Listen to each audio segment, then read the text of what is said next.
So, would you guys like to introduce yourselves? First names, last name. You don't have to do last names, but you could just be like, "Hi, I'm Andrew, and I am producer man. I make things happen." Hi, I'm Andrew, and I'm the senior lead producer for Civ 7. And I'm Matt Owens. I am a senior game designer.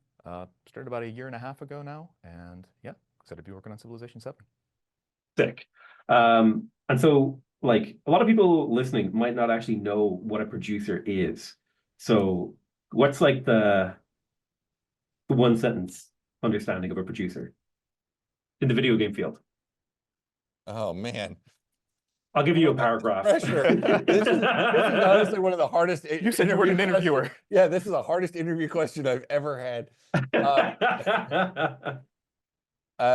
It's a little bit of anything and everything to help the game get done. Is it kind of like back in the job I used to work? I was a gopher, right? It's like someone would come to me and be like, "Hey, we need to get this thing in this truck," and I'd be like, "I'll put that thing in that truck." Or they'd be like, "Hey, we need to run this machine." I'll go run that machine.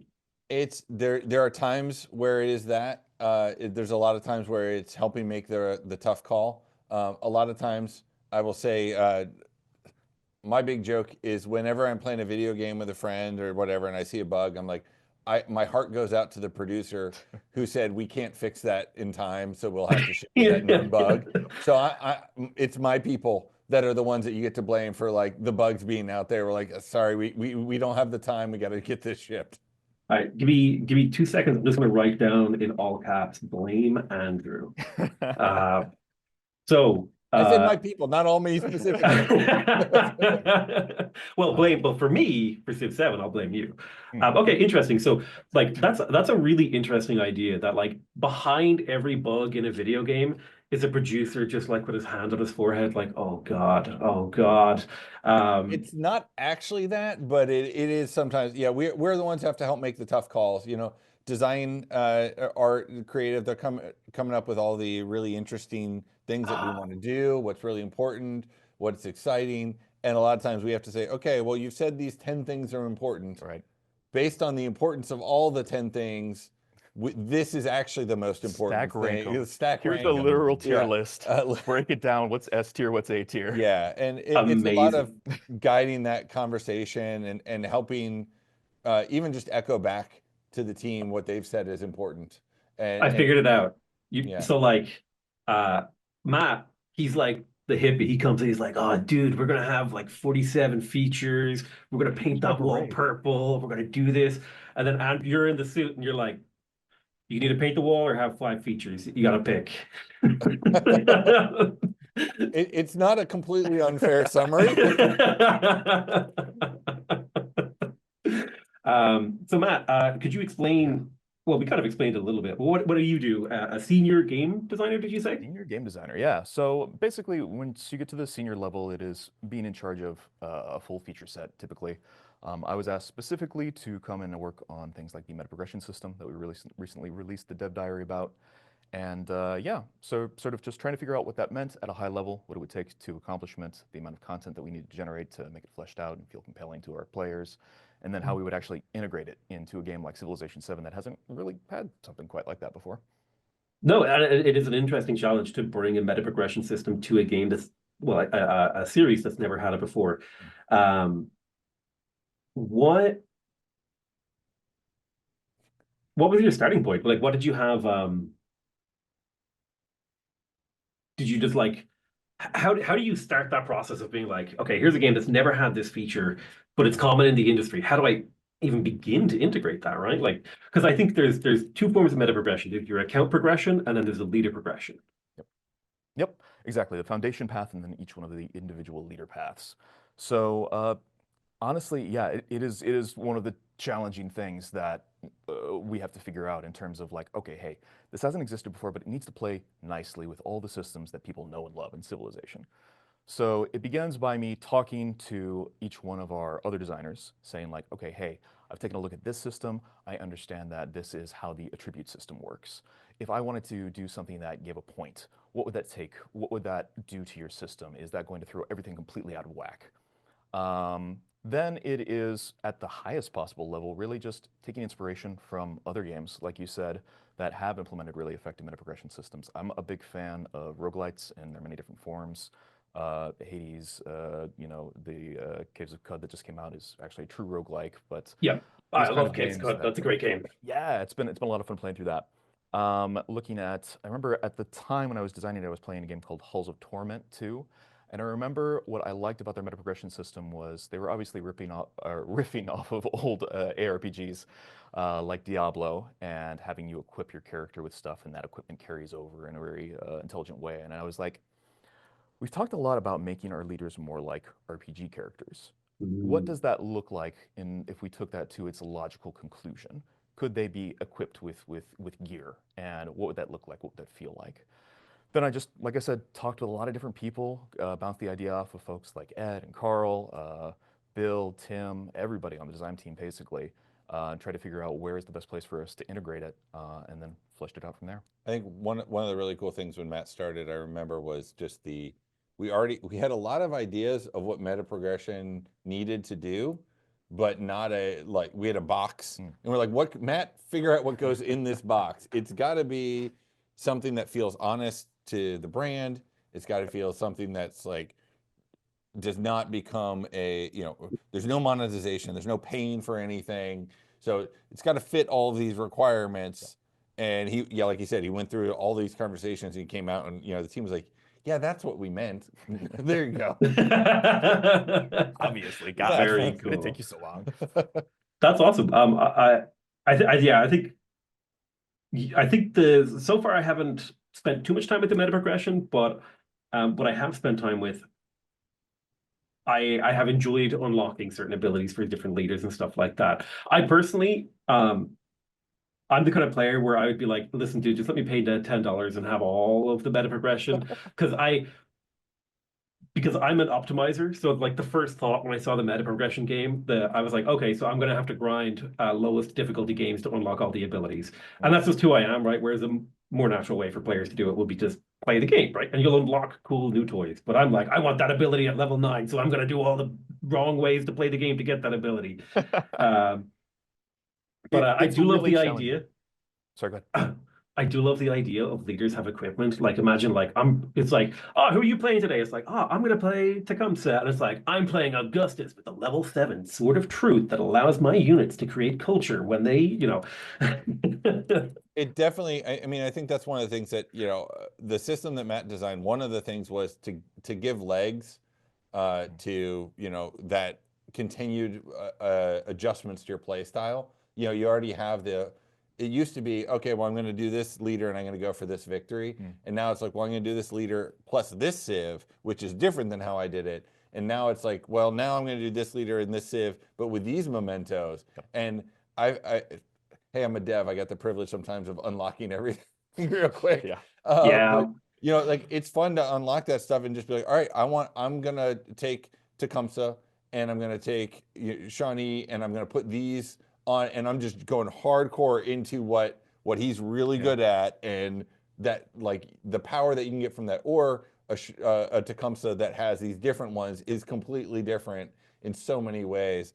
Yeah, you've got some leveling to get there, but I think the hope is that there's enough compelling stuff on the way that you don't feel like you have to do the bad play. It's a tricky one, and it's definitely something we're thinking about as we were going through the process of figuring out like how long it would take people to unlock this stuff, what the expected rate of earning these mementos, how do we make sure they have some interesting ones early on so they don't feel like, I gotta grind to get the level 9 one right away.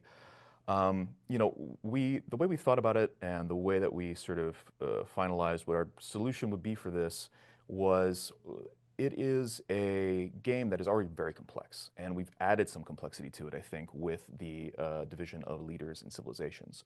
So you're already trying to think about what the leader does and then how that complements the civilization, not just for the first stage you play, but then for the next stage. And then what are the attribute points that you're going to spend on that leader? So you have to absorb a lot of information. We didn't want to then throw 100 more mementos at you, say, parse through these and figure them all out immediately. Somebody like you probably would have no problem, would have a lot of fun doing that. And there's definitely a significant portion He'd of pay our $10 to do that. population Yeah. who would love to do that. Exactly. But for more people that are jumping in, either after not having played Civ for a while or playing it for the first time, want to make sure that they ease into it and go, cool, I've got a new little piece of thing to play with, and I don't have to spend, hours really trying to figure out what my strategy is before I can even start a game. Absolutely. And speaking personally, like I think the vast majority of people are going to like enjoy it. I am very weird when it comes to that, is that like I scroll to the bottom of like the unlock tree and I'm like, ooh, what's that? And then I scroll back to the top and I'm like, oh, I have to make all the way down there. But then I have to remind myself, right? It's about the journey before the destination. I have to actually like enjoy the process of unlocking things. Yeah. But there's that little bit of my brain that's like, I want it now, I want it now. So actually, so both of you, I assume both of you play the game, right? Just to get vibes and feel for it. Like, who are do you have like comfort picks? Who's your go-to civilization leader combo? Who's your least favorite leader to run into when you're playing a game? Is there any like interesting experiences you've had while playing? Sure. I think that if I'm feeling a little bit spicier than normal, I love to pick Harriet Tubman and kind of just do a very forward settle focused build where I am trying to provoke people to get into those wars with me so that I have that defensive bonus. Then stacking Mm. stuff like the what is it, the Ankhus, I think, one of Trunk Track's unlockables, which gives an additional war support whenever you get into a defensive war, just doubling down on her sort of inherent abilities and making it so that I can really get my settlements out there very quickly, but then feel very confident to be able to defend them once I get into those defensive wars. It's funny because I was answering a different question yesterday, and I put Harriet Tubman for pretty much exactly the Oh, same there you go. reason. She's like this great instigator. Like you can go out and you can kind of be a little bit provocative, and if someone gets mad at you, you're like, okay, cool, get mad at me. I've got great war support in my favor, and you got a great bonus to sanctions Yep.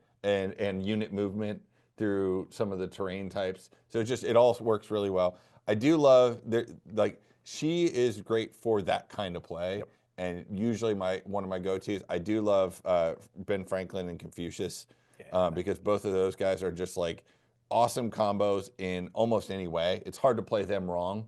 I think that you get in there and you just get some solid bonuses that are kind of applicable everywhere. So I think that those three are probably my go-tos. I definitely have a soft spot for Hatshepsut Egypt because we played so darn much of it, and Egypt has always been sort of my go-to in a lot of Civ games. So I think that's another one that's a really strong combo for me. Tecumseh too. I really love what we did with the independent powers for Civ 7.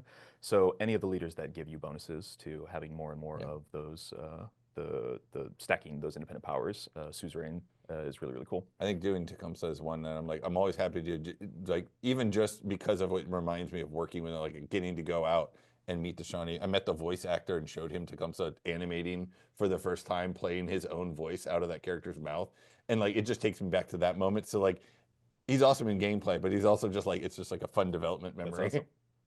That's awesome. I remember that from the Shawnee live stream reveal. I think you had Yeah. the chief, I believe, in too. Yeah. Uh, uh, that was one of I think that was probably my favorite live stream, and I think Tecumseh is my favorite leader as well, actually. Nice. But when you're playing him in the Antiquity with the Mississippians, Mm. the problem I run into is like there's all these city states, but I can't make friends with them. So then I was like, oh, what if I played Tecumseh as Greece and you got all that extra influence? So and that's kind of like the really fun thing. Um, it's I know there have been like rumblings in the community about the leader civ switching stuff, but the thing I love about it is I used to play a mod for Civilization 6 that allowed you to take any ability from any civ and like mash it all together into one. And so this almost just feels like we get that out the gate from Civ 7, which is really, really cool. Um, but yeah, I like the Civ switching or the leader civilization agnosticism. Mm. So one of my questions was going to be like, is there what feature that you worked on that you're super happy with? But I assume since you were the lead on the legacies system or the legend system, Legend system, yeah. legend, Legacy's a sorry. different thing. Legacy is the victory paths. Yeah, sorry. Those. The legend system. So I assume since that's the main feature you worked on, that's the one you're most proud of. Yeah, definitely. Tangentially, just as a result of having interacted with people so much, I had a little bit of input on a few systems, but that was the main one that I was focused on, and I'm pleased with where it came out. So yeah, I think it was like I said, a very long road to get to exactly where we got to, trying to figure out not only what was the appropriate level of mechanical integration with the game for this meta progression system to have, because I think there's understandably some hesitation there where it's like, man, is this just going to make the game easier? And to an extent, yeah, the mementos do give you advantages, certainly. But once you have those 2 slots unlocked and you're filling those in, it really is just what is your strategy for that game? And can it enable you to push your abilities and tackle harder difficulties for people who are not already playing on deity on day one? Yeah, well, I mean, it's not even just like per game, but per era. It's like, oh, I had a Mm-hmm. bad era. Let me pop in a military card. Let me pop or a military memento. I love that you can swap them in between eras because it allows you to switch up. Like, oh, I played a diplomatic expansionist. Now I'm going to switch to a scientific militarist. You can kind of switch things around. To both of you actually. What was the first Civ game you guys played? I'm sorry, the first Civ? The first Civ game that you played, yeah, or yeah, first Firaxis game even maybe. First Firaxis game? I mean, for me, definitely my earliest Civ memory is probably Civ 3. I was still pretty young at the Mm. time, but I remember sitting down at the family computer, because we all had one of those back in the day, Yep. where it was in the It was living in the living room. room in the corner. Yep, absolutely. Sitting down with my brother and my dad, and I'm sure we were playing some version of Rome. It's kind of a fuzzy, warm memory at this point in time, but it definitely sparked a lifelong love. So remember it very fondly. I actually bought You guys need to a do a remaster. I bought a combo pack that was XCOM and Civ 5, and that was my first Civ experience. And I was actually working just down the street at a different game studio at the time, and I ended up playing with one of my office mates for Lord knows how many months. We were playing Civ 5 multiplayer comp stomps, just like clicking through, eating our lunches, like just like roar. And then like I found out I got a call from a couple of guys I used to work with at a third studio even before, and they were like, "Hey, you want to come work at Firaxis and work on Beyond Earth?" And I was like, "Wait a minute, where are you guys?" They're like, "Dude, we're right up the road." I was like, "Wait, really?" So I ended up got a new job. I think my commute got like 90 seconds shorter, and I was like, I went from like playing this game to all of a sudden starting to work on the franchise right up the road, and all that was within like 18 months. I went from Civ 5 to BE to Civ 6 really fast. It was like this awesome evolution Very cool. to really see. So Brilliant. Yeah, there's a lot of things about Beyond Earth that I love, especially Rising Tide. Like the base game, Beyond Earth was a really interesting like shot across the bow of the 4X John, but Rising Tide was like a no, like you guys. I love the aquatic cities moving. There's times actually in Civ 7 where I'm like, God, I wish I could move this city center that I just conquered one tile to the left. And I'm like, I always think back to Rising Tide. It's like Rising Tide did it. the number of times because I came in, Rising Tide was actually where I came in. So that was like my first Firaxis project, and I showed up and we had like 12 months or whatever to from when I started until we shipped that thing, and it was a crash course in how to make Civ, and working with some Will and Dave, the guys I'd worked with previously, was incredible. But the number of times I've pointed back to the team when we were, working on some stuff with diplomacy and all that. It's like, back in Rising Tide, we got this stuff that was really cool. And I was like just slipping that back into Yeah. all these conversations. And rightfully so, they were not listening to any of my ideas, but they listened to what I was saying. They looked at the things I pointed at a few times. And I think that, that's one of the great things about this dev team is that they're always looking forward, but they're also looking back at all the Civ franchises to see, not just Rising Tide, but or BE or Civ 6 or Civ 5, looking back to like it. They'll be in a room and somebody, well, we did this awesome thing on Civ 2 that I think we should bring back in Civ 7, and it's just like in a different way, but and it's really exciting to see that kind of stuff just be in a way evergreen. Yeah. I No, remember 100%. when we were first talking about meta progression, one of the earliest conversations I had was like, you remember palaces? What if we had like a meta progression that was like a palace that you built up? It didn't make it into the final version, but it was something we seriously considered for a while. Awesome. Yeah. Dude, I want a palace. I want to like, I want to like, if I kill Augustus, if I take his final city, I want to get like a burnt SPQR banner that I can hang up in my like player progression palace. And I want, oh, Oh, imagine wait, being no, able you don't to like player progression. You just Right. said that though. You listen. want to buy it. If no, no, the type of player progression I like is I played a shooter game once where if you killed someone 10 times, you got to display their dog tags on your player card. So then when you killed them again, they would see their own name when you killed them. And Yeah. so that's the kind of meta progression I like. I like it when I can, show someone that I showed them up. Or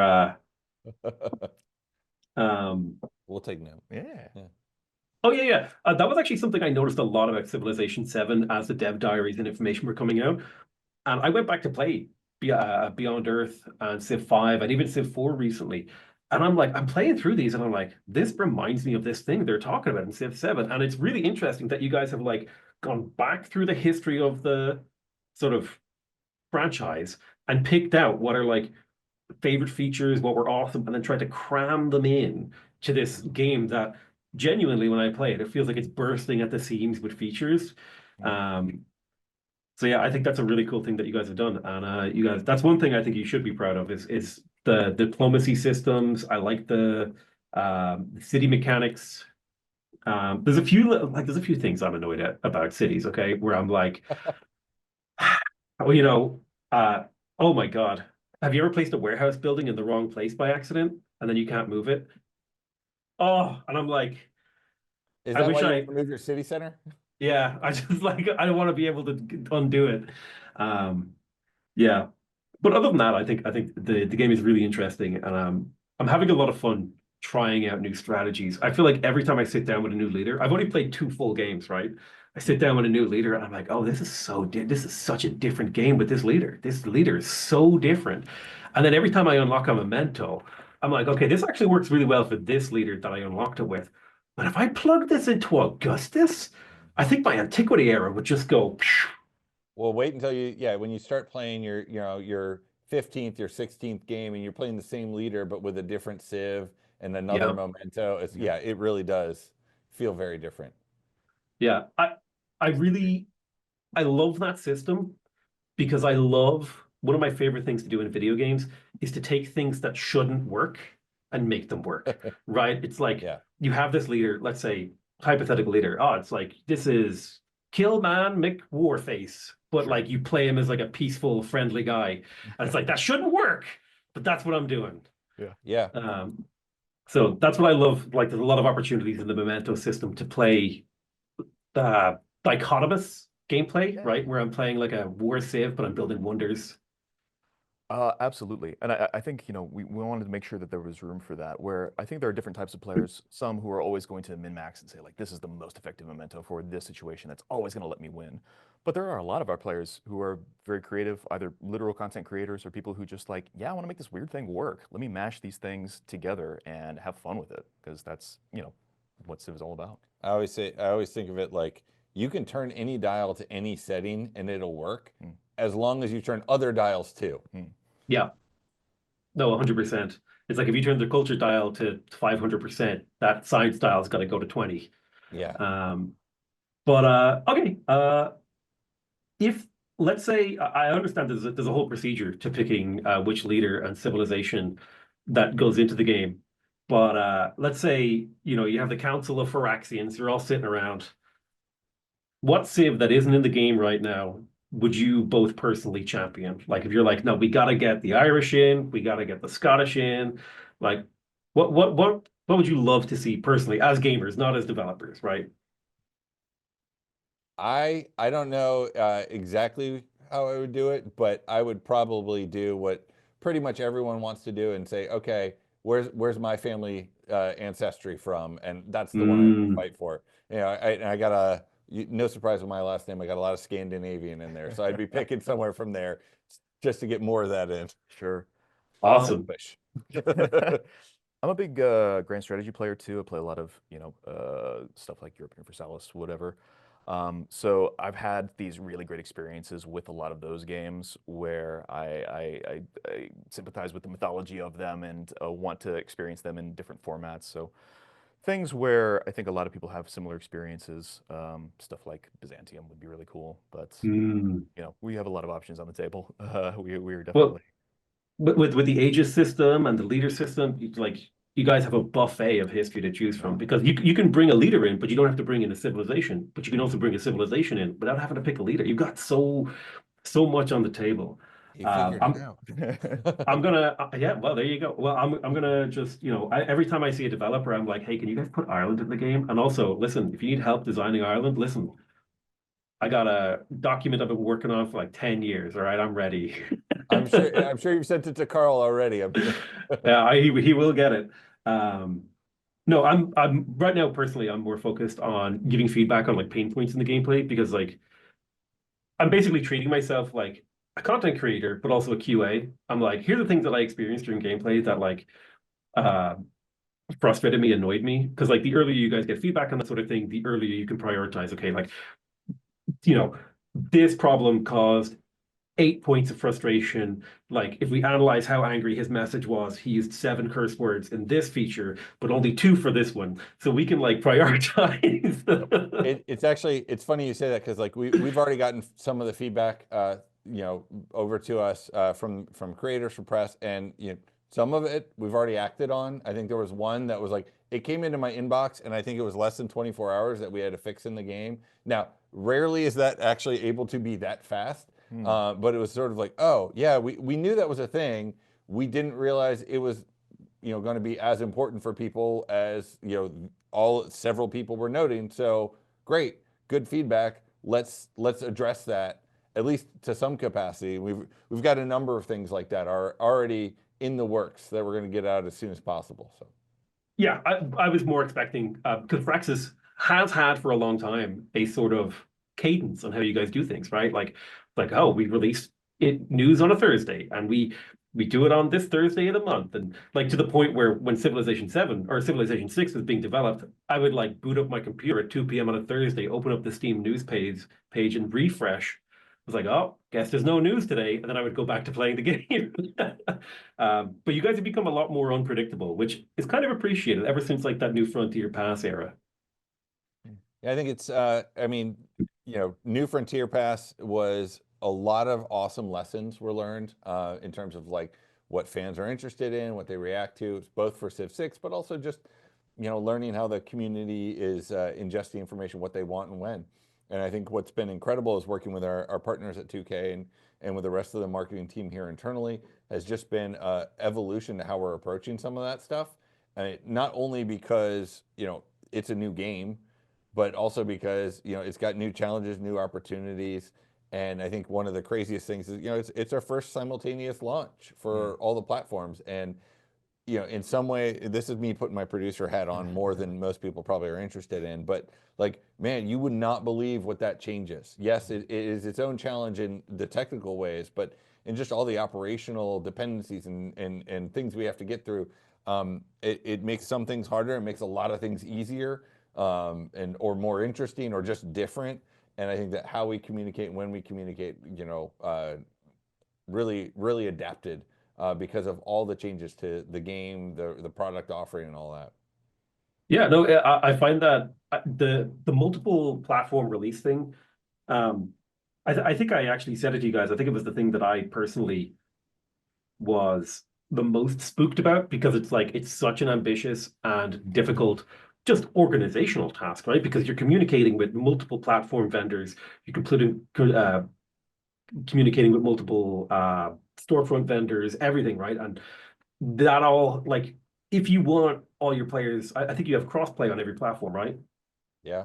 So everyone needs to be on the same version of the game. So you have to deploy across multiple platforms with multiple different lead-in times all simultaneously. And it's like, whew, if Andrew pulls it off, that's a legendary move. It's it's not just me. There are many much smarter people working on all these hard problems, and I think that to your point about the game bursting at the seams, I think that that is true in multiple dimensions, not just the gameplay itself, but just being on multiple platforms, being in all these storefronts, having all the things that we've started to talk about with post launch and all that. Like it's incredible, so much to Yeah.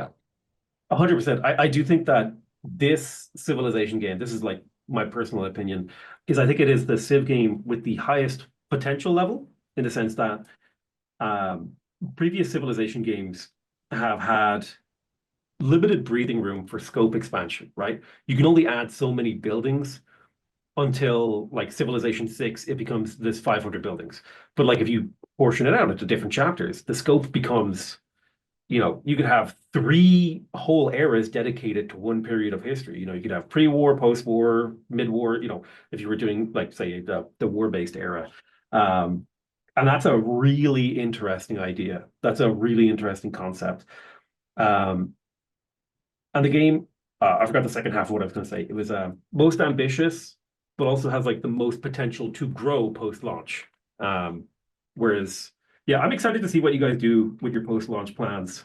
I don't want any spoilers or surprises, because I'm gonna do a predictions video, and I don't want like insider info. I'm gonna be like, here's what we can expect from Civilization 7. Well, I'll give you one spoiler. Some things will change. Oh. You heard it here first, folks. Some things will change. The more things Some won't. change, the more they stay the same. Um,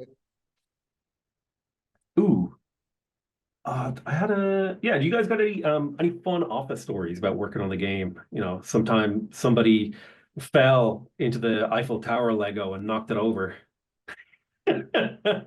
I saw this one, and I think that it's not so much one story as it is just one of my favorite things, is when the design team in particular has their multiplayer play sessions where they all play together.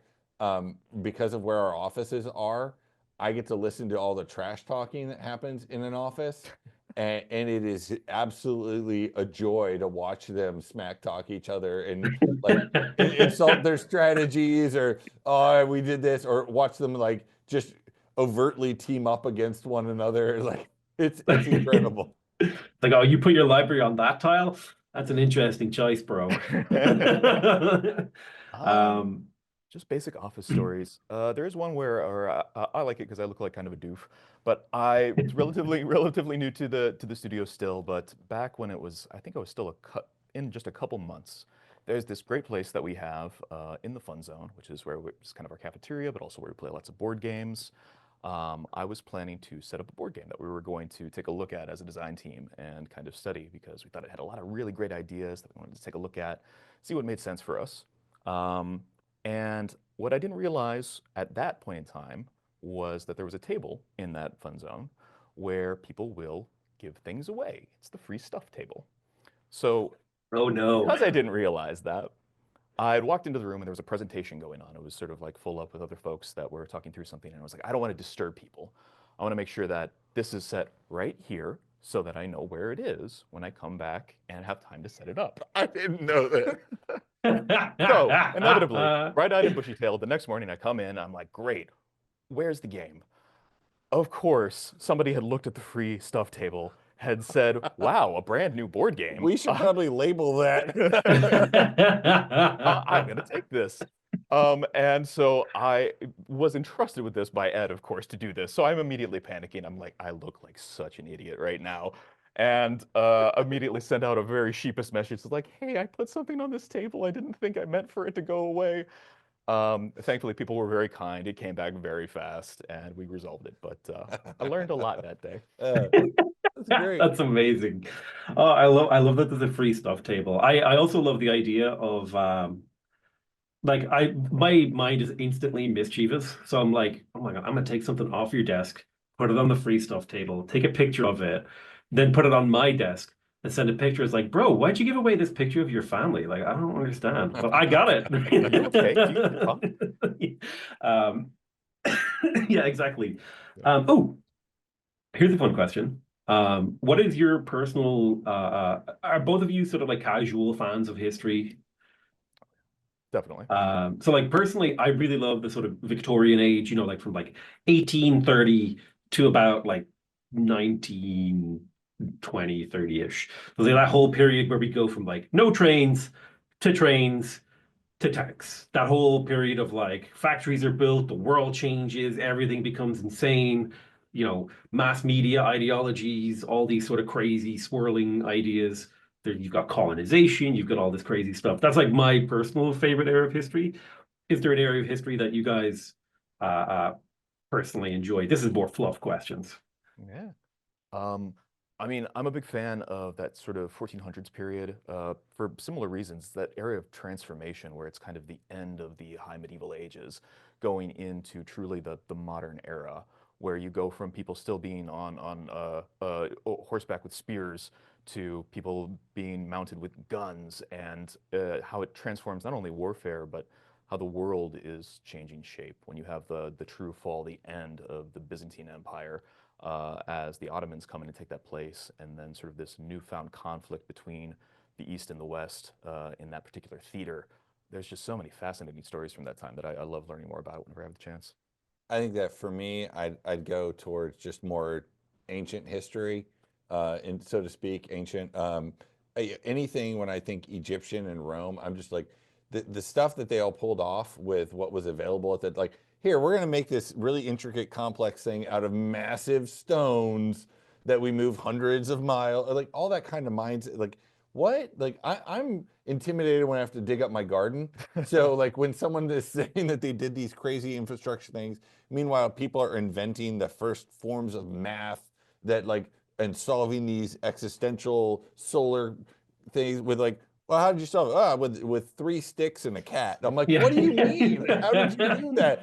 It just breaks my brain to think about how big and small and the world was, and how all the physically big, but people's individual worlds were so small, and then there were people who were so far ahead of their time, just mentally breaking this ground that is just fundamental to everything else beyond it. Just always fascinates me. No, absolutely. I think one of the classic stories from that time period was how I think it was a Greek mathematician. He wanted to figure out the circumference of the Earth.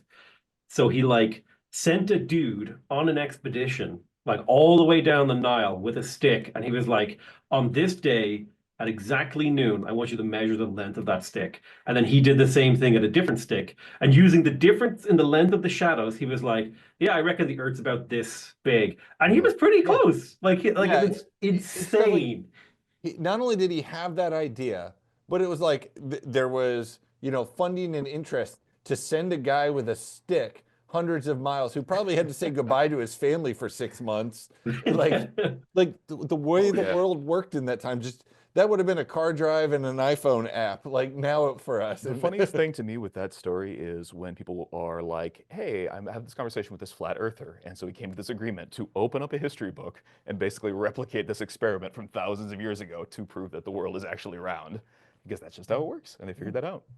Yeah, but my favorite one of those is I watched the clip from the documentary where they like try to line the two fences up, and they're like, "Huh, yeah, maybe the Earth is round." wait, what if we lift it? Oh, now we can see through. Hmm, very interesting. And then next thing you know, Yeah. there's a hole in the door. Like, Amazing. Ooh, that could be a fun like fantasy DLC. You could have like, oh, a crisis. The Flat Earth Society rises, towards the end of the medieval. It's like, it's not round. It's not round, guys. Come on, the ice wall. That was actually the first joke I made, I think, in the Civ game, was like when you scroll to the top of the map, there's the ice wall, and I was like, the world is flat, guys. it's a Uh, cylinder, actually. yes, it's Tiny cylinder. well, like I keep trying to explain this to people is like you can't do a globe with hexagons. It doesn't work. You got to put pentagons in there somewhere. But then my thought there is if you just put a mountain on every one of those pentagons, you can't use that tile anyway. So think about it. Um, The soccer ball theory. Got it. yes, the soccer ball theory, exactly. Um, I'm trying to think. My brain is bristling. So here's the problem when you're doing like an interview. My brain is bristling with all the questions I can't ask. That I'm like, when I say I can't ask, I could ask them. I know I'm not going to get an answer. Uh, so I'm trying to That's come up hard with because, questions. yeah, there's all the things we can't say. It's Yeah. equally Yeah, hard. Gotta go through all the steps. exactly. Like you can't talk about future content. You can't talk about those things because there's a procedure in how you communicate those things. Now, maybe if I found you in a bar somewhere and I got you drunk, I might get you to tell me that, oh yeah, there'll be a DLC one day, but that's about all I'll probably get. Um, you got, what do you, oh, here's, got a great question. What do you think is the thing that you could say that would be most interesting to people watching about the game? Now sort through all the things you can't talk about and find the one that's most interesting.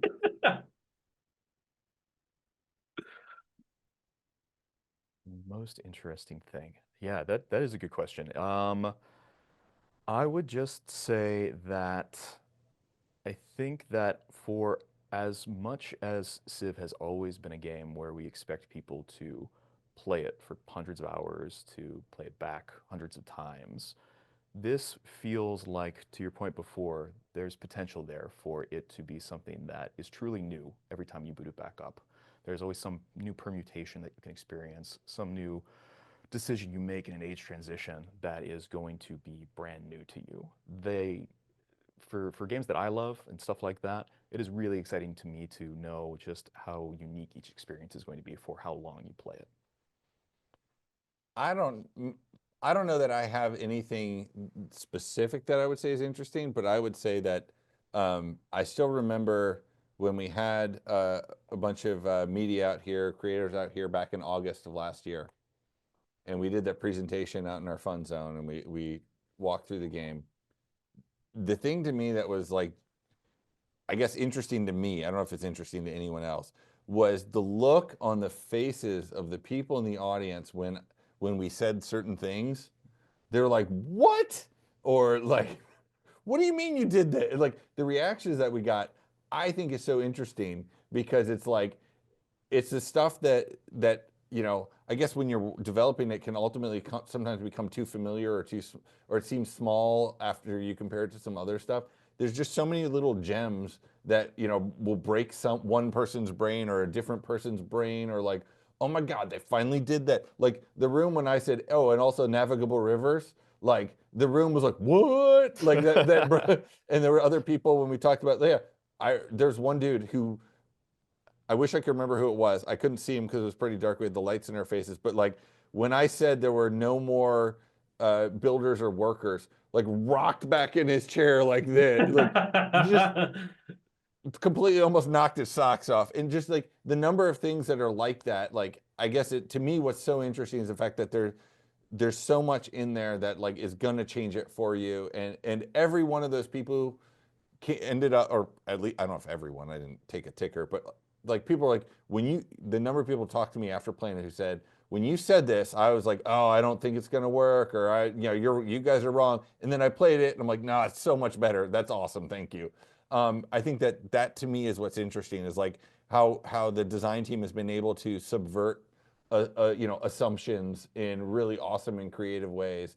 And like when people, like once you get over that hurdle of like that's where the interest is. Yeah. It's the ride down the hill once you've crossed over that assumption. And the willingness of the community to really learn. Yeah. Certainly, they will see something and have this initial gut reaction to it, but I've never seen a community that is as willing to say like, okay, let's dig into the details. What did they actually do this? What does this actually mean? Yeah. Let's break this down, and to come away with an understanding. As a Yeah. developer, that is hugely appreciated. The number of high fives around the team when it's like we announced the thing and then people asked a question and then our community team provided something that clarified it, and they're like, oh, okay, great. And we're like, heck yeah, Yeah. high fives. It's working.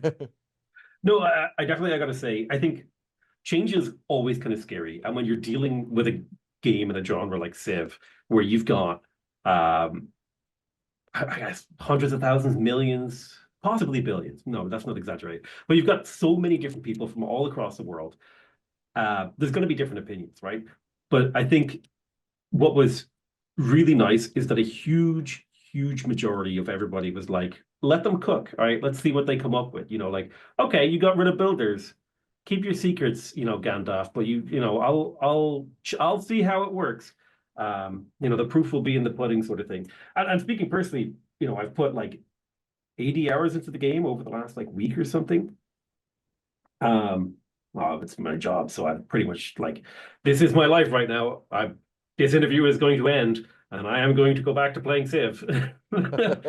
um, yeah, I think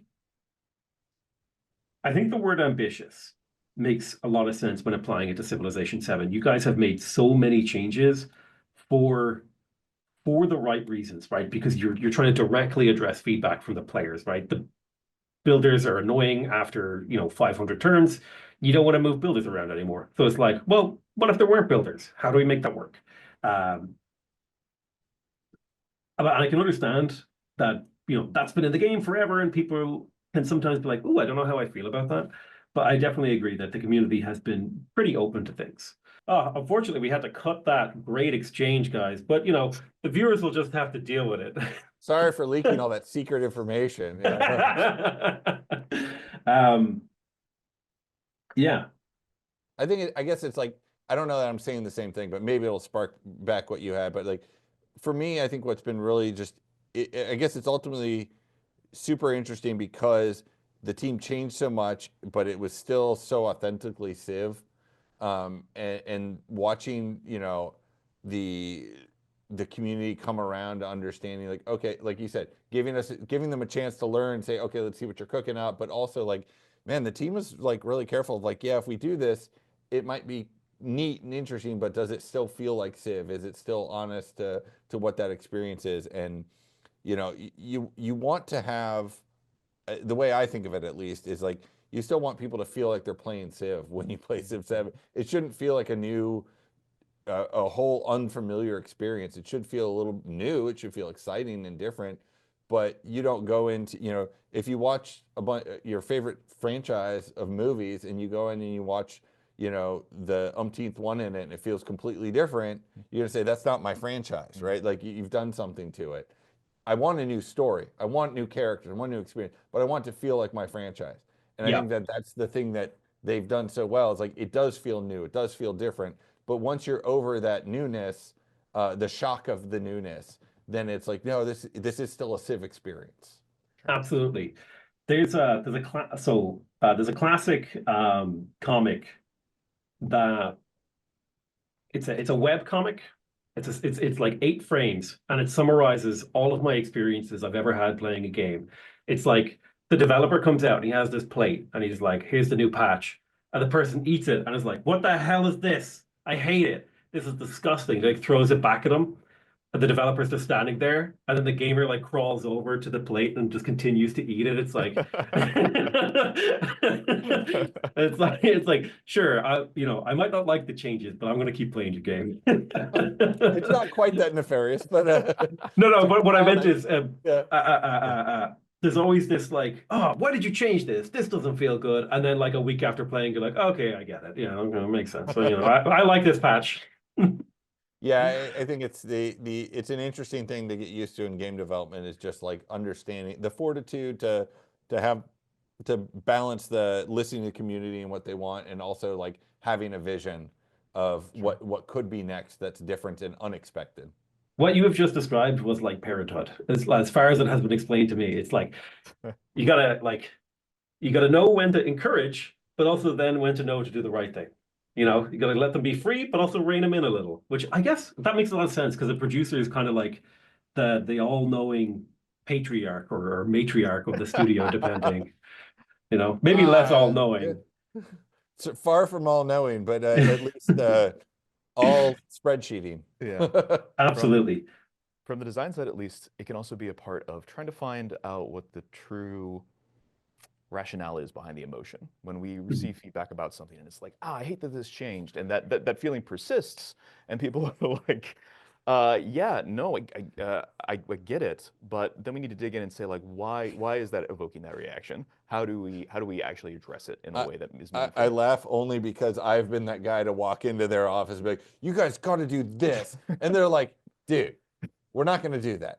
Why are you upset? Yeah. And I'm like, well, it's because I want this. And they're like, okay, we'll think about what you actually have a problem with, but we're not going to do the dumb idea you had. That is something I've learned a lot is when I'm giving feedback to people. Well, right now I'm giving a lot of my feedback to Carl. Is like I'll be like, God, I hate this. But then when I go to Carl, I'll say like, I felt frustrated when I wasn't able to click on this thing because this was blah, and I'll try to say this frustrated me because I wanted to do this, but I couldn't. And I try to like I filter it through that sort of getting to the frustration points. But I 100% agree, though, just to go back to what you were just saying, is that the most important to me as as a fan of like any piece of media is when a new iteration, a new patch or whatever, is the fundamental has to feel the same. And I think that has like it's got to feel like I'm playing a Civilization game or I'm playing a blah blah blah game, whatever, or I'm watching a superhero movie. Um, if I go into something with the expectation that I'm going to play a Civ game, but I get like a real-time RTS RPG, I'm going to be like, what's going on? What's happening here? No. And so I imagine that's a very constraining thing on creativity because every time you're trying to change something, you have to think like, does this still feel like Civ? Hmm. And like that's a really tough challenge that I think, I've only got 80 hours with the game, so I'm not sure yet, but I think you guys have done a pretty reasonably okay job. All right. Give me another like 100 hours. Give me another 100 hours and I'll let you know my real thoughts. You have one more question because we are way over time. Okay, perfect. Uh, who is the best member of the production staff, the video production staff, and why is it Brian? Great question.